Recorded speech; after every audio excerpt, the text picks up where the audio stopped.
Hi, welcome back to the channel. My name's Rebecca, I'm 45 years old and I used to suffer from multiple sclerosis, but I no longer experience any of the symptoms since starting the carnivore diet just over 2.5 years ago. In today's video, I wanted to talk about the idea of maybe not being carnivore for the rest of my life. Now, this is just speculative. I'm not saying that I'm going to do that. I am just toying with the idea that maybe if I am misdiagnosed, which is what my last video discussed, the possibility that I was misdiagnosed, if that's the case, if I had a one-off neurological episode and I've now cured it by changing my lifestyle and changing my diet, am I free, should I wish, to going back to a normal diet? And by normal, I don't mean standard American diet. By normal, I think what I mean is in line with the carnivore diet, but not fully carnivore. So that, to me, that would be like whole foods, vegetables that I've grown in the garden, maybe even fruits that have grown on trees in my garden, and raising my own animals for meat. So I would never exclude meat. I can't unknow what I know about nutrition and my health. However, I do wonder, and the reason I've started wondering it is partly because of this idea that maybe I was misdiagnosed, and partly because I have had some people to stay over the past week who were vegetarian, and so they were cooking vegetarian food and healthy vegetarian food, whole foods, you know, plain vegetables and you know, homemade hummus, things like that, not pizzas and processed foods, none of that. And I joined in with them. I came off carnivore for the past week, full disclosure. And the reason I felt okay to do that was because I thought, well, you know, all of this is just data. At the end of the day, I am experimenting with my own body, and to test the true limits of the experiment, I need to know what happens to my body if I then do come off the diet, not in a mindless way, but in a consciously controlled way where I'm actively avoiding foods that I believe to be inflammatory and keeping my sugar levels low, obviously, but seeing whether I can reintroduce some vegetables. If I was carnivore for the rest of my life, that would be okay, but I think it's useful information. I think it's interesting. And, you know, in all honesty, I would prefer to be keto. I just don't know if that's the best thing for my body. However, I've been consistently well for coming up to 3 years now. I mean, that's no small thing. I'm not on any medication and I've had zero symptoms, like no problems at all. So I don't feel like there's anything wrong with my body. And I don't know whether all humans need to be strictly carnivore or whether some healthy and strong humans can tolerate keto. And you know, I would never exclude meat. You know, like I say, I can't unknow what I know, and I would never go back to standard American diet. So it's fundamentally changed the way I approach health and nutrition, never to go back. But over this past week, I've been talking with my vegetarian friends, and we've had such a great time playing cards late into the night and just laughing. And like, so then, you know, there was no judgment or criticism from anybody, but we were just generally talking. And one of these people, there's a Turkish man who's currently staying with me, Soykan, and so there were 3 of them staying with me, 2 of them have left, and Soykan is still here with me now.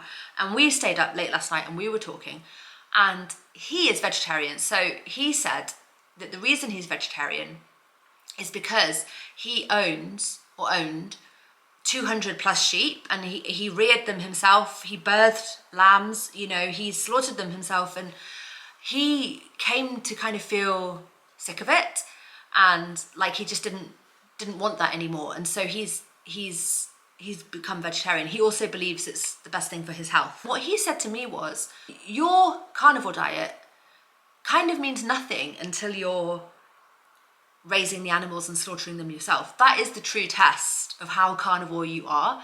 And he said that with reference to the fact that I am very attached to the animals that I keep at the moment as pets, my dogs in particular, my cats and my chickens. And I haven't ever crossed that line of killing one of my animals for food. I would never eat a cat or a dog anyway. So he said that the way that he approaches animals is to not get attached to them, to maintain a healthy, respectful distance from them, not get over involved, but he doesn't mess with them either, and he doesn't eat them. So I feel like that's a nice consistent position to take towards animals, where my position towards animals, which is I get very attached to them and I love them, but I also eat them, could be said to be more contradictory. And I agree with him that the true test of my carnivore lifestyle is whether I can handle raising them for food and then eating them. So I think I can. I think I can do that. I don't think I could actually slaughter them myself. I would send them off for slaughter, so maybe that's a cop-out. But maybe a chicken, I don't know. It's a weird thought. But in principle, I'm okay with it. But I also think that in principle, I'm okay with growing my own vegetables and including them in my diet in the future, if my body allows me to. So I guess this is where I'm coming from. Like, carnivore has changed my diet fundamentally forever. I will never go back to the way I used to eat before I got sick, because I got sick. And then when I changed my diet, I got well. So it is what it is. However, I am personally interested in the limits of it and kind of understanding more about my new body, the state that my body is in now, if that makes sense. The other thing that weighs on my mind is finances. Like, at the moment, I can't afford the carnivore diet. This past week where I've eaten vegetarian has been much kinder on my finances. And that's not as important as my health. My health is the bottom line. But it has been a welcome break from frequent high expenditure in the supermarket. Of course, moving into my homesteading lifestyle will remedy that, so I'm not too concerned. I'm moving towards a more economically sustainable version of carnivore in the near future. But like I say, finances has been a factor in why I spent the last week being vegetarian. I also found it interesting what's going on in my body now. How does it feel after being vegetarian for 1 week, randomly, just out of circumstances? How does my body feel? Okay, so the thing I noticed most was the hunger that I felt. I felt hunger like every few hours. I was continually hungry over the past week. I said to Soikan, I was like, you vegetarians, you must eat like throughout the day. Like, you must have like 3 meals a day. And he's like, yeah. How many do you have? And I was like, well, 2 or maybe 1. I don't remember feeling hungry all the time like I do now. It's much more filling, much more sustaining, using meat, using fat as an energy source. And you can go for hours without thinking about food. So that was one thing I really noticed, was the hunger. I think it is all useful data, right? This is like I say, my experiment with my body. And I'm just, I've been consistent for like the best part of 3 years. And now here I am, spending the past week vegetarian, but mindful vegetarian, like I say. What else? I think really mainly that. Like, I've still had strength. I've still felt well. I haven't had the return of any symptoms of MS. I've been going to the toilet a lot more. I haven't felt worse for it, but I have felt hungrier. And that I don't like. I prefer not feeling hungry. But it's only been a week. So I hope, I won't lose subscribers for saying this, because the thing is, for me, it's all about being completely transparent and completely honest with you guys as my fellow carnivores and my fellow fighters on the journey towards health and living well.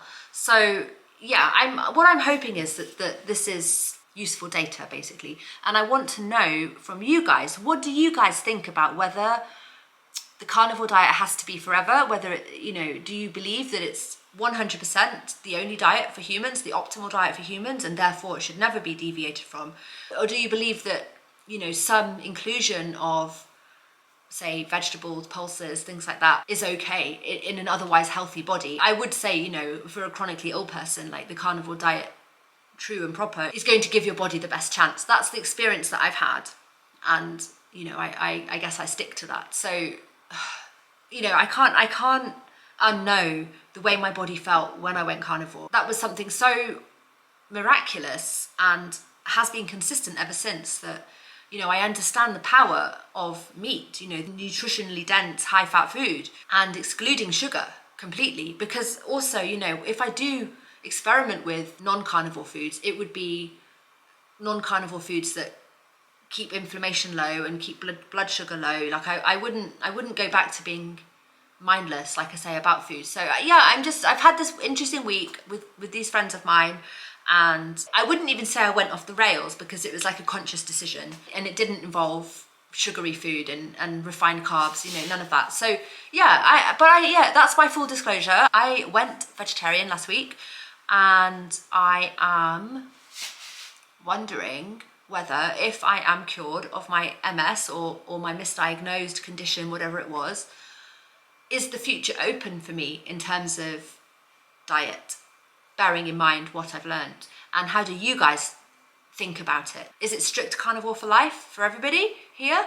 Or is maybe keto or paleo a viable future choice once you have regained your health on carnivore?